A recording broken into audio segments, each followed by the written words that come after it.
আপনি কি হযরতে আইয়ুব আলাইহিস সালামের চেয়ে বেশি অসুস্থ হয়েছেন? আপনি যতই অসুস্থ হন, আপনি হযরতে আইয়ুব আলাইহিস সালামের চেয়ে কি বেশি অসুস্থ হয়েছেন? না। আপনি বলছেন আমি অনেক ব্যস্ত। আপনি কি সুলাইমান আলাইহিস সালামের চেয়ে ব্যস্ত? আপনি বলেছেন আমি সংসারের কাজের নিয়োজিত কোন মা অথবা বোন। আপনি কি সাইয়্যিদা ফাতেমাতুজ জাহরা রাদিয়াল্লাহু তাআলা আনহার চেয়ে বেশি সংসারী? আপনি বলেছেন আমার স্বামীর অত্যাচারের কারণে আমি নামাজ পড়তে পারি নাই। আপনি কি ফেরাউনের স্ত্রী আসিয়ার চেয়ে বেশি অত্যাচারের শিকার হয়েছেন?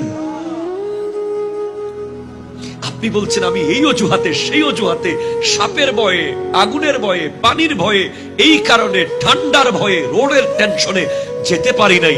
আপনি কি কারবালার মাঠে ইমাম হোসেন রাদিয়াল্লাহু তাআলা আনহুর তলোয়ারের নিচের নামাজ যিনি পড়েছেন, ছুরি কে নিচে গলা है लेकिन नमाज मेरी कज़ा नहीं है, আপনি কি এর চেয়ে বিপজ্জনক যায় নামাজে নামাজ পড়েছেন কোনদিন? আপনি জানবেন আল্লাহ আপনাকে দেখতে চেয়েছে কোরআনের তিলাওয়াতে। চেয়েছে কিনা বলেন? চেয়েছে। আল্লাহ চান যে আপনি তিলাওয়াত করুন। ফাকরাউ মা তায়াসসারা মিনাল কুরআন। কিন্তু আপনি কোথায় ছিলেন ভাই? আপনি science, physics, chemistry, biology, geography, grammar, GK পড়েছেন, হুরস্তুল, এগুলোর জন্য বাসায় টিচার রেখেছেন, কিন্তু কোরআন আপনি খুলেন নাই।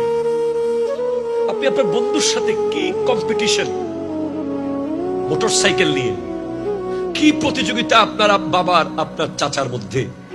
ওর ছেলে ডাক্তারি করতেছে, তোকে পড়তেই হবে। কথা বলা ঠিক কিনা বলেন না?